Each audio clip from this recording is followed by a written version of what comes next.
Salut, c'est Mathias pour une nouvelle vidéo. Donc là, aujourd'hui, un petit moment que j'avais pas fait une vidéo, mais je vais vous démontrer aujourd'hui et également je me suis renseigné sur plein de sujets qui peuvent être intéressants pour la prépa physique. Donc aujourd'hui, nous allons travailler un sujet qui est très connu du grand public, qui est connu de, je pense, de tout sportif, tout athlète qui a fait de la prépa physique, ou même vous en avez peut-être déjà fait dans votre prépa physique pour ceux qui font un sport quelconque, où il y a de la prépa physique bien sûr. C'est la pliométrie. Donc aujourd'hui, moi vous savez que ma passion et mon amour pour les sports de combat et les arts martiaux. Donc aujourd'hui nous allons travailler de la pliométrie spécifique pour le karaté du coup, donc pour les karatékas, bon, pour ceux qui veulent travailler la pliométrie en karaté. Petite parenthèse, alors une petite constatation sur tous les documentaires, sur tout ce que j'ai pu me renseigner. Chose aussi que j'ai dû également pratiquer dans ma pratique sportive aussi également dans ma prépa physique à l'époque, mais que je pratique toujours également et petite constatation, le karaté est un sport pliométrique, hein. Le karaté est un sport pliométrique, donc pour vous dire que la pliométrie, c'est des sauts constants, c'est-à-dire que c'est pour travailler la détente, donc c'est des sauts qui vont être verticaux, horizontaux, donc on pourra travailler la distance sur la détente au niveau horizontal, la détente au niveau vertical. Je me suis aperçu aussi que les Maasai, dans une culture très ancienne, vous regardez, hein, les Maasai font des sauts, et c'est un synonyme aussi également de virilité, et de montrer qu'on est fort. Donc la pliométrie est également inclue dans plein de cultures différentes aussi que j'ai remarqué, dans les cultures plus Afrique, tout ça, machin, Maasai, et dans les cultures bien sûr occidentales, occidentaux, toutes les cultures, on va dire, la pliométrie est intégrée pour décupler ses capacités physiques, donc la détente, la fortification des os, le risque pour réduire les risques de blessures aussi au niveau des genoux, au niveau du corps en général. Il y a des études aussi également qui ont été menées, qui ont prouvé que sauter 1 minute, 2 minutes par jour est bon pour drainer la circulation sanguine, pour le cœur, pour tout ça. Donc sauter, en général, c'est quelque chose qu'on fait quand on est petit, mais sauter, c'est quelque chose de très bon pour la santé, qui va aider également. Alors, le meilleur sport pour faire de la pliométrie, c'est également aussi la corde à sauter. Mais le karaté, si vous regardez bien, pour moi, est un sport pliométrique. Alors, à mon humble avis, le karaté est un sport pliométrique parce qu'il y a des sauts constants qui vont se faire et qui vont s'effectuer pour après redémarrer. Donc, je vais vous montrer aujourd'hui, bref de bavardage, je vais vous démontrer aujourd'hui des petits exercices qu'on peut effectuer en pliométrie, adaptés pour le karaté, donc pour travailler vraiment sa réactivité au niveau des appuis. Il ne faut pas oublier que le sol est un repère qu'il faut avoir, qui est très important pour toute pratique sportive, parce que le sol, c'est ce qui va nous aider à démarrer en explosivité, et tout ça, hein, c'est pas un secret. Sur toutes les vidéos que j'ai pu faire, j'ai souvent parlé des appuis. Donc voilà, donc la pliométrie, donc exercice de karaté pliométrique adapté pour la prépa physique. Donc c'est des choses très simples, mais qui vont vous aider à travailler tout ça. Donc au niveau des tendons aussi, de la cheville, du pied. Donc la pliométrie, quand on va sauter, il faut que le pied crée un mouvement un peu comme ceci. C'est-à-dire que quand on va sauter, on utilise la cheville pour sauter, et quand on réceptionne à la chute, on va sur la pointe du pied et non sur le talon, parce que le talon, du coup, il amortit pas. Mais je vais vous démontrer tout ça dans la vidéo. Donc c'était Mathias, bref de bavardage, j'ai beaucoup parlé. Ça faisait très longtemps que j'ai pas fait de tuto. Parce que tout simplement je m'occupe, hein, voilà. Mais c'est avec plaisir qu'aujourd'hui j'en fais un petit. Et voilà, donc je vous balance l'introduction et c'est parti.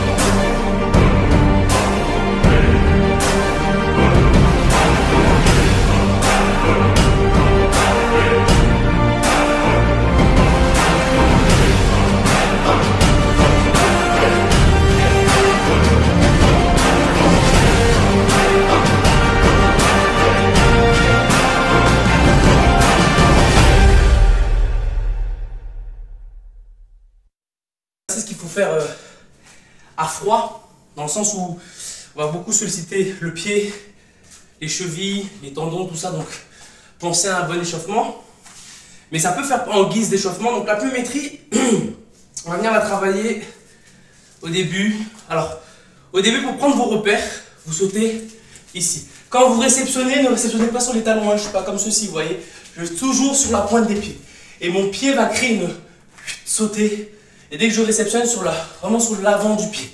Ok? Donc là, je dois vraiment travailler ça pour après peut-être hop, sauter pour avoir une bonne détente. Hop. Le réceptionnage est très important. Mais au début, vous faites des petits sauts. Tout petits sauts. Vous pouvez faire avant, arrière, côté. Ok.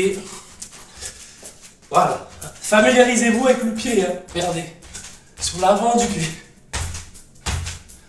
Voyez. Et maintenant, familiarisez maintenant avec à l'avant, à l'arrière.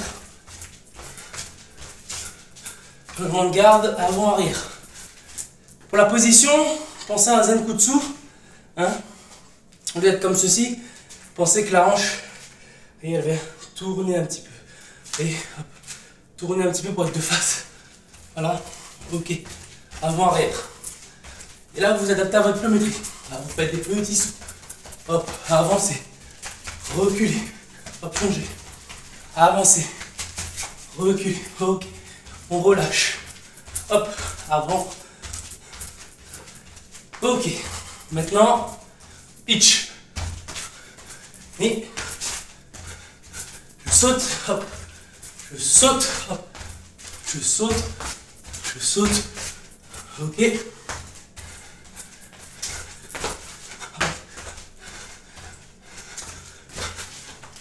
Hop. Hop. Je saute. Hop.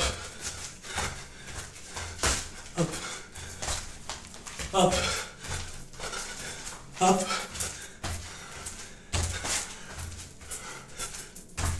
Each. Alors j'espère que cette vidéo t'a plu. Donc voilà, la pliométrie c'est ça. Donc c'est faire des sauts. Alors là ce que j'ai fait en karaté, c'est un exercice qui est très connu, hein, que beaucoup font, mais c'est un truc qui peut être très bon que je trouve pliométrique. Hein. Sauter et au réceptionnage, dès que vous touchez le sol, partir. C'est-à-dire que vous sautez, dès que vous touchez le sol, vous partez. On saute, et c'est comme un burpees, on saute et boum, on y va. Tac, on saute et boum. Et ça permet de travailler vraiment la sensibilité du pied, c'est-à-dire le côté sensoriel, c'est-à-dire moteur sensoriel, enfin sensoriel si je puis dire. C'est-à-dire que voilà, tout ça, la pliométrie, ça va être très bon, donc vous pouvez le travailler, mais toujours réceptionner sur l'avant du pied. Le pied, il faut imaginer que quand vous décollez votre sol, il se déroule le pied. Donc là, vous êtes en l'air. Quand vous revenez au sol, pareil, vous l'avant du pied et vous réceptionnez. Voilà, c'est ça la pliométrie. C'est travailler vraiment sur la sensation du pied, comment réceptionner et aussi l'énergie qu'on va emmagasiner. Parce que la pliométrie va aussi gagner, ça va travailler aussi également l'élasticité du corps. Là, ce que je vous ai fait travailler, c'est le saut et boum, on travaille sur un changement de direction. Un saut et boum, on travaille sur un changement de direction. Et avec ce changement de le réceptionnage, si vous avez un bon réceptionnage dans vos sensations, vous allez sentir que ça y va bien fluide. Parce que l'énergie que vous avez réceptionnée avec l'élasticité des tendons et du pied, et l'élasticité du corps, ça vient travailler vraiment cette élasticité. Vous voyez qu'on saute, ça vient travailler sur l'élasticité. Je saute pas raide, je saute vraiment sur l'avant du pied, le koshi comme on dit. Donc voilà, donc j'espère que cette petite parenthèse de vidéo vous a plu. Donc c'est pas une vidéo très longue, mais la pliométrie est fondamentale dans toutes les prépas physiques. Donc ça peut être travaillé de plusieurs manières. Vous allez voir des athlètes qui vont travailler des sauts hauts. Vous allez voir des athlètes qui vont monter sur un bloc, vous savez, qui vont tomber pour réceptionner la chute, ou qui vont sauter sur un espèce de gros carré, vous voyez, qui vont faire un saut, tac, qui vont revenir, voilà, ça c'est de la pliométrie, travailler cette détente là. Donc la pliométrie peut travailler de plein de façons, mais en général la pliométrie c'est du saut.